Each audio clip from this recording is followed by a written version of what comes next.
I'm sitting on the veranda of a small house in Hobart as I write this. There's a cup of tea going cold beside me and a view of the river that I still haven't got used to. Even after 2 years. That's the thing about starting over at 63, the good parts still surprise you. But I'm getting ahead of myself.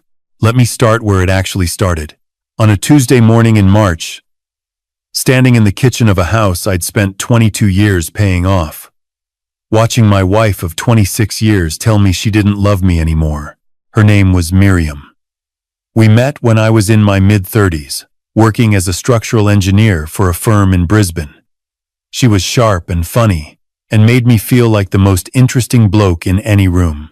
We got married in 1998. Had 2 kids, a son, our eldest, and a daughter. We built something together. A real life. School runs and holidays down the coast, and Sunday roasts and all of it. I thought we were fine. That's the part that still gets me, even now. Not the betrayal itself, though that was bad enough. It's the fact that I genuinely didn't see it coming. I was 61 years old, 26 years married, and I missed it completely. His name was Darren.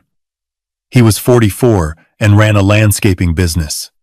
She'd met him through a neighbor who'd hired him to redo a front garden. I found out later they'd been seeing each other for 14 months.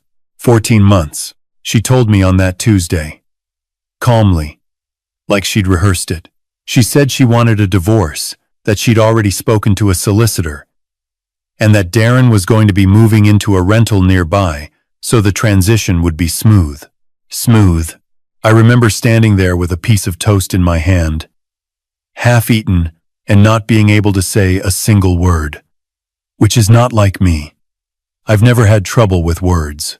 My son was 24 at the time. My daughter had just turned 20. They were both living out of home by then, my son in Sydney doing something with finance. My daughter at uni in Melbourne. I called them both that evening from a hotel room because I couldn't stay in that house. My son was quiet in the way he goes quiet, when he's trying not to show how angry he is. My daughter cried. That hurt more than anything that day.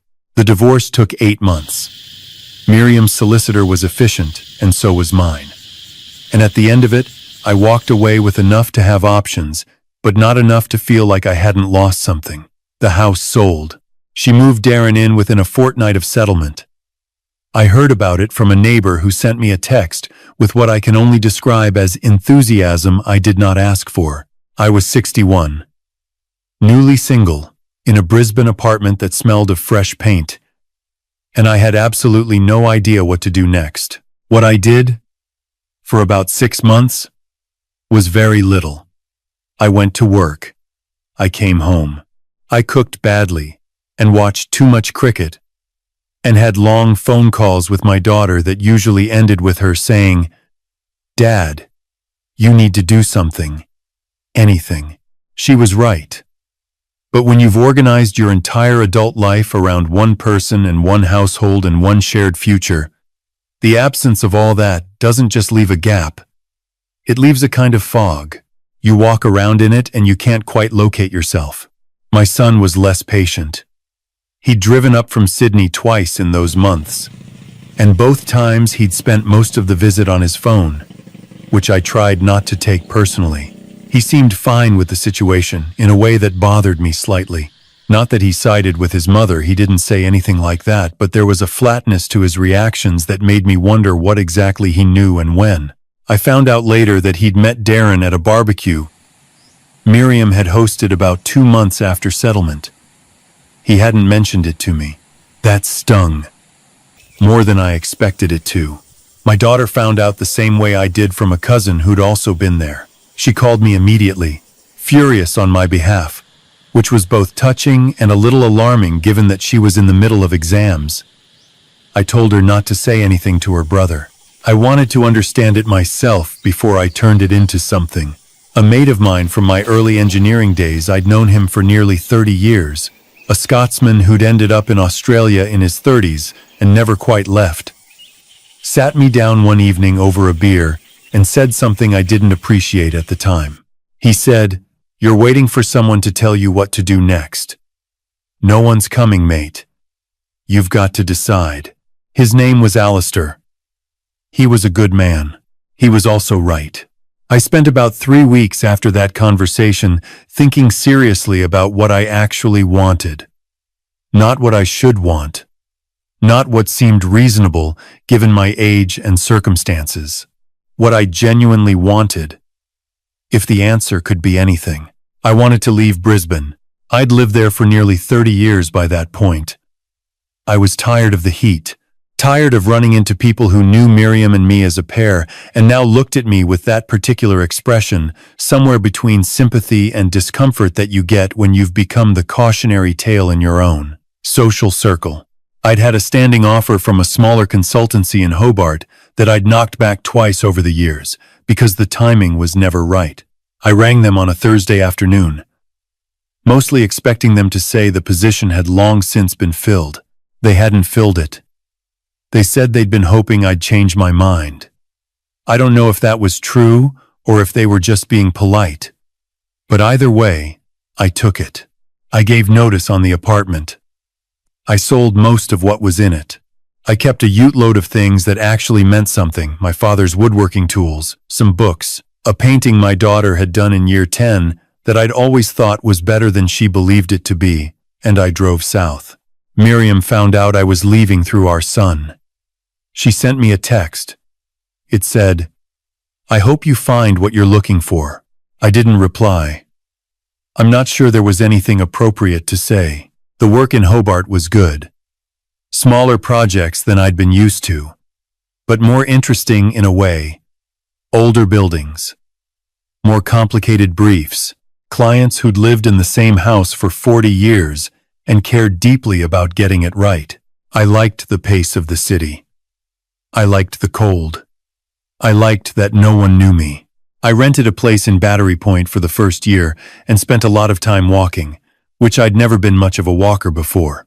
There's something about Hobart, the way the mountain sits behind everything, the way the light comes off the water that makes walking feel like it's actually going somewhere, even when you're just going around the block. I was about 8 months in when my daughter called me to say her mother was getting married. I was in the middle of cooking dinner. I remember standing at the stove with a wooden spoon in my hand, and she said it very quickly, like she'd been building up to it and needed to get it out fast.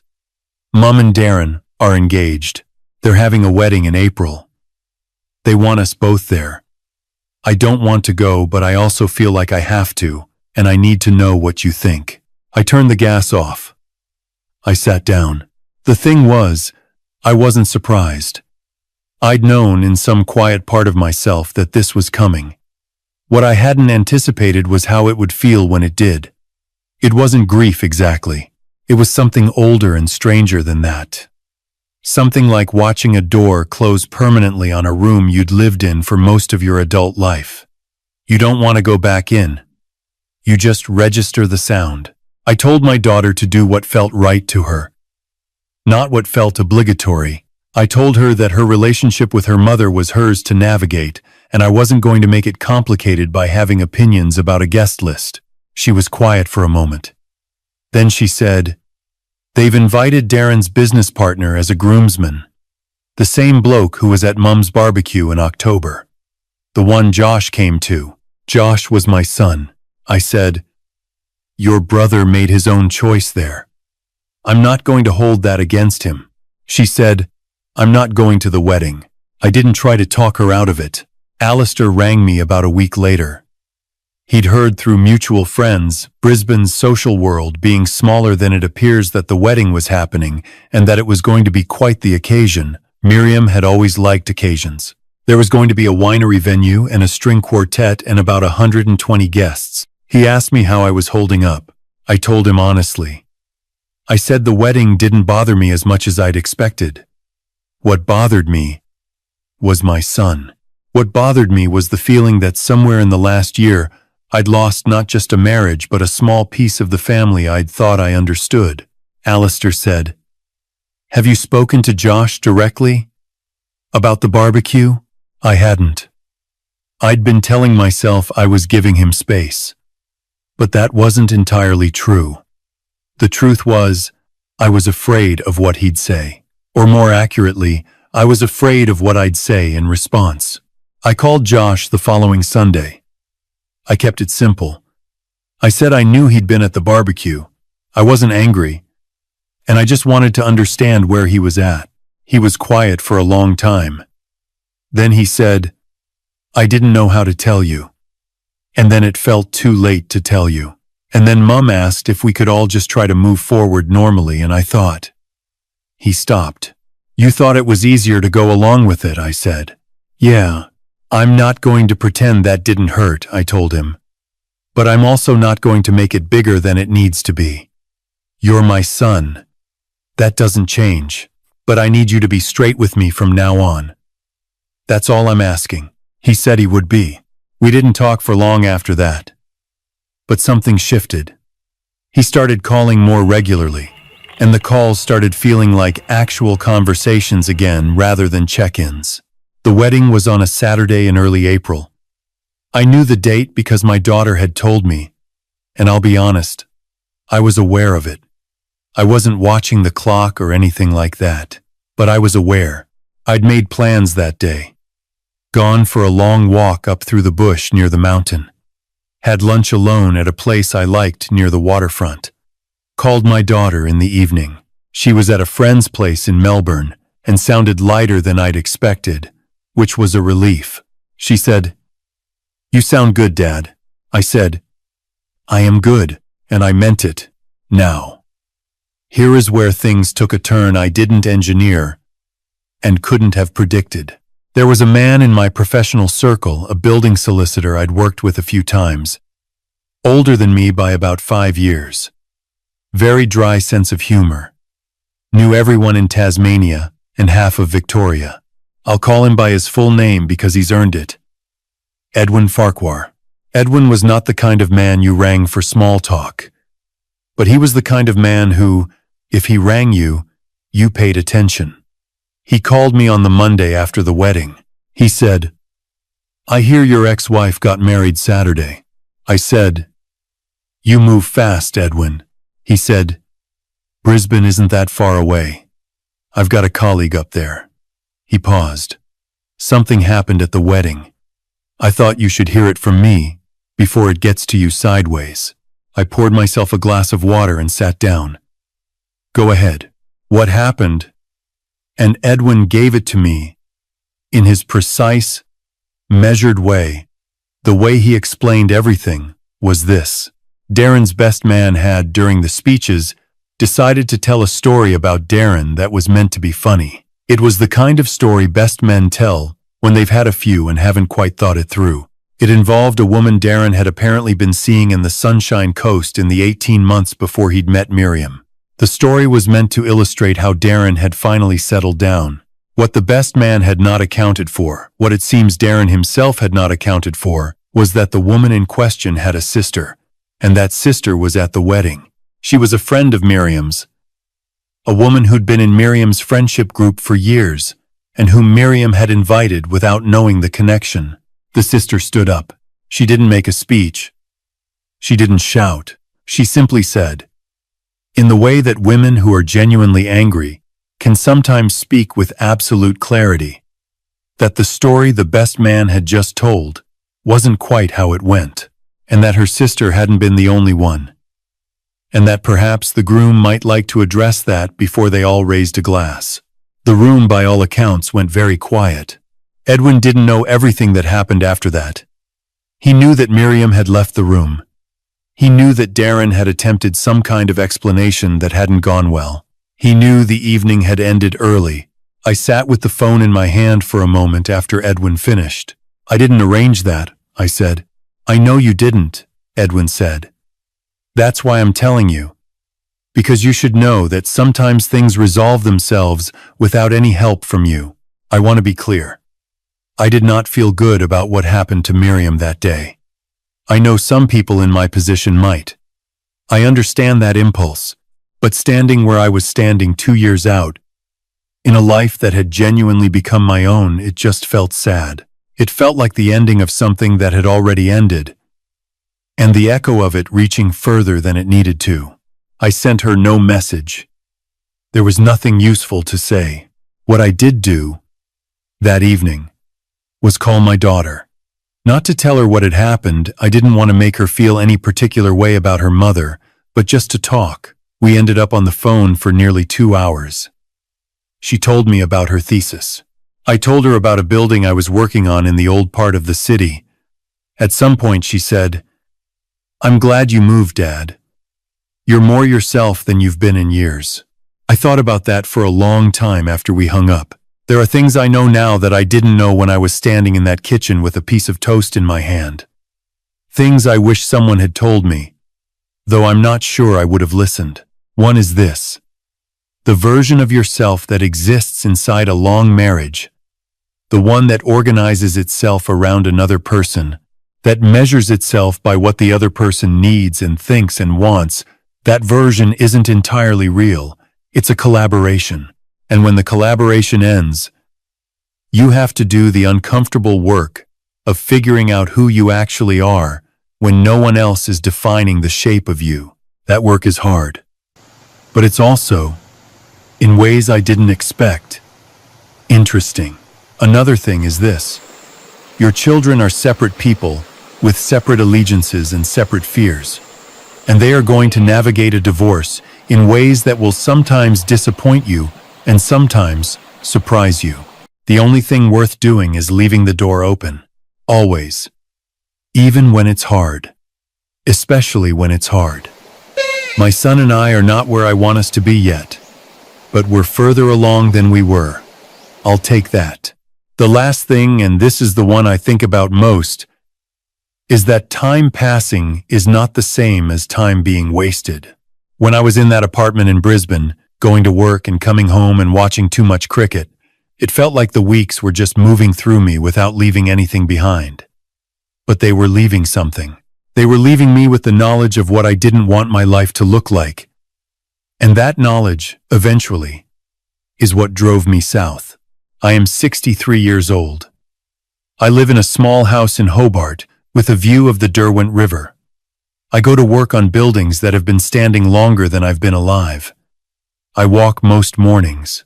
I have dinners with Alistair when he comes down, which is more often than it used to be. My daughter visited last winter, and we drove down to the Huon Valley and ate apples straight off trees in an orchard, and it was one of the better days I can remember. My son is coming down next month. His idea. I didn't ask. If you're somewhere I was 2 years ago, sitting in a room that used to mean something, wondering what's left, I just want to say this: you are not at the end of anything. You might feel like it. But what looks like an ending from the inside is very often, from a bit of distance, the first real page of something that's actually yours. That's what I've got. I'm still figuring out the rest. But I've got that. And most mornings, it's enough. I've thought a lot about what happened at that winery in April. Not obsessively, I'm past that, but in the quiet way you turn something over when you're walking in the morning and your mind has nothing urgent to do. What happened to Miriam at her own wedding wasn't something I arranged. Edwin made sure I understood that, and I believed him. But I've also come to understand that the way we live, the choices we make, the things we choose to overlook in ourselves and in the people we let in close those things, have a way of catching up. Not as punishment, not as some cosmic settling of scores, just as consequence. Plain, ordinary consequence. Darren had a history. He'd treated someone badly before Miriam. The best man thought it was a funny story. The sister of that someone happened to be in the room. That's not fate. That's just life moving at its own pace, in its own direction, without asking anyone's permission. I think about that when I'm tempted to cut corners, when I'm tempted to be less honest than I should be, or to let something slide because it's easier. The older I get, the more I believe that character isn't what you perform when people are watching. It's what accumulates quietly over years. In the small decisions, no one notices. And eventually, not always, not on a schedule, it becomes the thing that either holds you up or lets you down in the moment that matters. Alistair told me early on that I was waiting for someone to tell me what to do. He was right. And I think a lot of us do that. We wait for permission. We wait for a sign. We wait for someone else to name the problem before we're willing to face it. What I've learned slowly, the hard way, at 63, is that the only honest path forward is the one you choose with your eyes open. Not the one that's easiest. Not the one that keeps everyone comfortable. The one that's true. My daughter said I seemed more myself. I've been thinking about what that means. I think what she was seeing was a man who'd stopped organizing himself around someone else's needs and started actually paying attention to his own. That sounds selfish when I write it out, but there's a version of selflessness that's really just avoidance, going along with things, not asking hard questions, keeping the peace at the cost of your own clarity. I did that for years. I'm not sure it served anyone, including Miriam. What I'd say to anyone sitting where I was 2 years ago is this: clarity is not the same as coldness. You can understand how things went wrong without turning bitter. You can grieve what was real without pretending the whole thing was a lie. And you can walk properly forward, not just going through the motions if you're willing to do the uncomfortable work of being honest about what you actually want and who you actually are. I'm still learning that. 63 and still learning. But I think that's the point, isn't it? The day you stop learning is the day you stop being useful to yourself or anyone else. The Derwent is silver this morning. My tea's gone cold again. And that's all right.